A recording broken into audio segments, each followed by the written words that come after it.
Have you ever wondered how high MMR players always seem to win their lanes against lower MMR players? There's actually one simple thing that high MMR players are all abusing to secure an advantage over their opponents in lane as early as possible. Today, I'll be teaching you to identify the exact same thing that high MMR players always do so that you can also win your lanes every time. If you like my content, please consider clicking on the like, comment and subscribe button. Also, if you're interested in getting coached by me, do check the description box down below. With that said, let's dive right into it. So when it comes to the laning phase, most of the outcome in lane is heavily decided by what happens during the first 4 minutes of the lane. This is where heroes will go from level 1 to level 3, and players will showcase their laning fundamentals and mechanical skills. During the early parts of the lane, the most important laning element is to secure your advantage as early as you can. In order to do this, you need to shift your vision from looking at creeps 24/7 of the time towards looking at what your partner in lane is doing. Creating and abusing 2v1 situations early on is one of the most overlooked variable in lower MMR players. They tend to think that the laning phase is all about getting more last hits and denies, pulling camps all the time, positioning at a specific part of the lane, supports protecting cores to farm in lane, and leaving lane to deward or block camps. If you really want to dominate your lanes, none of these factors matter more than trading repeatedly off 2v1 situations. Let's use some examples to demonstrate this. Okay, so for our first example, what we have here is a Luna and Skywrath playing against a Dawnbreaker and Witch Doctor. Now, knowing the matchup, Dawnbreaker at 3-4-5 is going to completely destroy this lane of Luna and Skywrath. Right, in order to mitigate the outcome where Luna is going to start losing the lane badly, he needs to start abusing all the 2v1 traits he can find as early as possible by matching his partner in lane. And same goes for Skywrath Mage to match the Luna in lane. So whenever you guys see an opening like this, you can see how Luna is going to constantly look for these openings of 2v1 to trade. You need to start taking it as soon as you can. Right, what tends to happen in low MMR games is they always will be farming creeps behind and hitting the creeps here, while the support at the side is just trying to harass the enemy hero and gets put into the 1v2 scenario instead. So instead of this happening, you guys should be the aggressor of 2v1. If you can start identifying these openings earlier than the opponent and you sustain faster than them with regen, you just need to repeatedly spam these 2v1 traits over and over again before the enemy gets to their power spike of 3, 4, 5, 6, right? In order to create that opening to secure advantage as early as you can. So now we see that Luna right off the bat already has a higher net worth than Dawnbreaker, and she's preventing that Dawnbreaker from getting strong in lane. Now knowing that the Dawnbreaker has died and is tipping back to the lane, this is again another 2v1 scenario where this Luna needs to now start communicating with the ping there that hey, let's start diving this guy before the Dawnbreaker comes back to lane. Okay, this is matching your partner in lane. So if you want your partner to do something in lane, make sure you communicate that with them, whether that be through pings, text or voice chat, right? Make sure you say something or you ping something, otherwise they will not know. Okay? So once again, you see how the Witch Doctor has died. Earlier Dawnbreaker died, now Witch Doctor died. They're gonna die for that 2v1 trade again immediately when Skywrath spawns. So it's a really good opening right off the bat to constantly go like 2v1, 2v1, set up their advantage early on. Now the net worth for Luna goes really high compared to the Dawnbreaker, and she just needs to sustain back into the lane.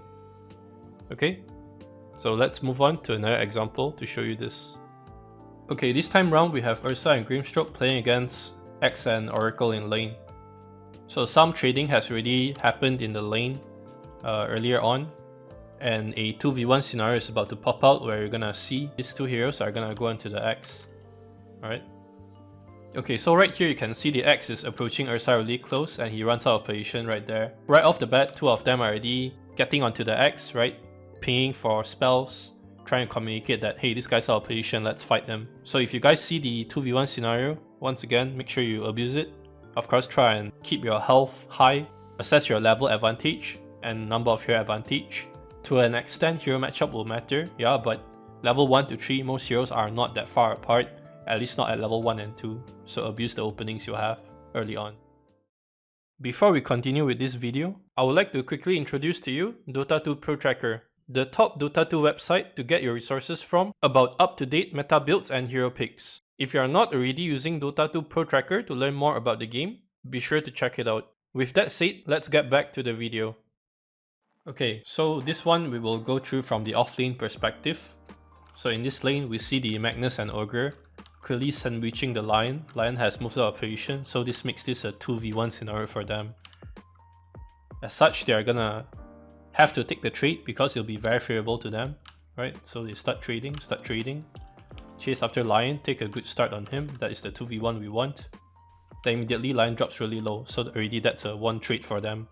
Yes, Magnus does lose some health, but he has won the trade heavily, so he just has to recover before the enemy does, and he's gonna win the lane again.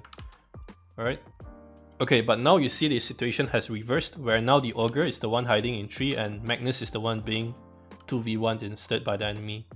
So the enemies are able to identify this, knowing that Magnus' health is low, PL's health is high, the carrier's health is high, and they can just 2v1 and fight this guy, so they're gonna start walking up and trading this Magnus. So if the Magnus knows what's happening, he just has to pull aggro and run away. Right, if you're playing very high MMR games, every time you walk out of position like this and the enemies see you alone, they're gonna start punishing you like very heavily. So you guys should be learning to apply the same concept here, where every time you're up against a hero that's alone, even for like 1 or 2 seconds, start the trade immediately. Start throwing spells, start making plays, and just run the guy down before his partner comes back in lane. Because of this, Magnus is going to die, he has no spells, and right off the bat that gives PL a really good start. Despite them having done a good trade on Lion early, now the opponent does a good trade on them because Magnus ran out of position. In very good players, you're gonna rarely see heroes like this where they run out of position, Magnus run out of position. So if you really wanna play the lane really well, everything is done together, 2v1, 2v1. Every creep, every deny, every trade is done 2v1. So you're always winning the trade as early as possible. Okay, even there, Ogre drops half health because Magnus has died. Alright, so for our last example, we have Dawnbreaker and Lion playing against Slark and Snapfire in the safe lane. Here we see an opening where Lion and Snapfire is trading, so Dawnbreaker has to see what the Lion is doing to follow up on. Right, this player cannot be farming creeps here, he has to match the support to do things together, to trade together, so they are gonna dive and fight the Snapfire. Now they're opening, Slark jumps on Lion, Dawn has to move up to protect the Lion, so 2v1 once again, zone. Right, do it together. So here Slark is alone, getting pinged by Dawnbreaker, 2v1, take trade again. Right, good trade, drop low, that is fine. Okay, over here is an example where 2v1 is done wrongly, so Snapfire and Slark are clearly quarter health into a Lion and Dawnbreaker has spawned like for 10 seconds. So clearly Dawnbreaker has been coming back to lane. Them going on the Lion here is not the right move because they are too low. So going on them like this will make them get counter ganked. Right, and they're already level 3 and 4. So when you guys want to do 2v1, you still have to ensure that your health, your resources are high, level is high, health is high before you attempt to 2v1. Otherwise, it is going to backfire on you basically, yeah. So if you're level 1, 2, 3, you want to trade 2v1, make sure your health is high to trade, so it's good. Also note that if your support is too far away like trading here and you are a core that's farming and last hitting here, if it's too far to connect to, don't bother. Right, only go if it's something that's right beside you or you can connect to without giving up too many creeps. So normally it's something like this to this, or like something like this to this. Okay, definitely not something like here, where the support is fighting for bounty rune and this core decides to leave the lane and runs to the support, not like that. Okay, it's something that you can connect to. Alright guys, so that's for this video. A very simple video, but one of the best advice I can give you that I practically apply myself, and most of the high MMR players are doing this, to start zoning as early as possible in lane. So trade 2v1s, trade as early as possible to mitigate hero matchup differences where heroes get strong 4, 5, 6 onwards. Right? I hope this video has been helpful, and I'll see you guys in the next one again. Alright, peace.